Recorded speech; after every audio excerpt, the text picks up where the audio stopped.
তুমি আমার জন্য টাকা আর আইফোন ব্যবস্থা করো, তাহলে কিন্তু আমি সবকিছু তছনছ করে ফেলবো। আমার মাইয়া কই যায়? আমার মাইয়া কি ইউনিভার্সিটিতে পড়তে যায় নাকি অন্য কোনোখানে যায়? এই ছেলের সাথে এরকম পোশাক পিন্দা এই বাড়ির থেকে বেরিলো। এই বাড়ি তো আর ইউনিভার্সিটি না।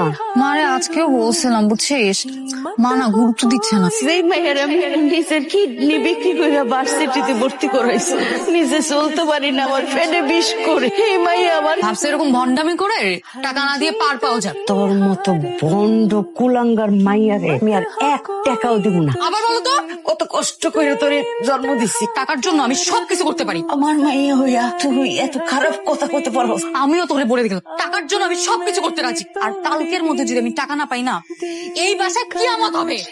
মা, ক্ষুধা লাগছে, খাবার দাও। মা, প্লিজ মা, আমি আইফোন লাগবে না আমার।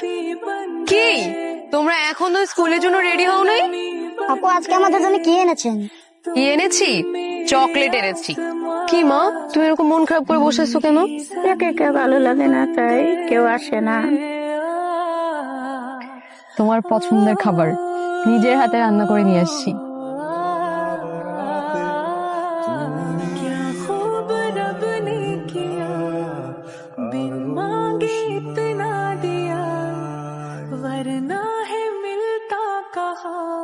মা, জানি না তুমি শুনতে পাও কি না, কিন্তু আজকাল বৃষ্টির শব্দে আমি তোমার ব্যথার গোগানোর আওয়াজটাও শুনতে পাই।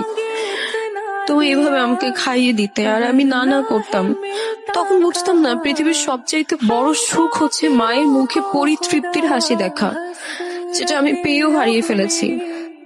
আজ এই বৃদ্ধ মানুষগুলোর মাঝে আমি তোমায় দেখতে পাই। ওনাদের চোখে তোমার চোখ, তোমার সেই চাওয়া, শুধু একটু সময়, একটু যত্ন আর একটু ভালোবাসা।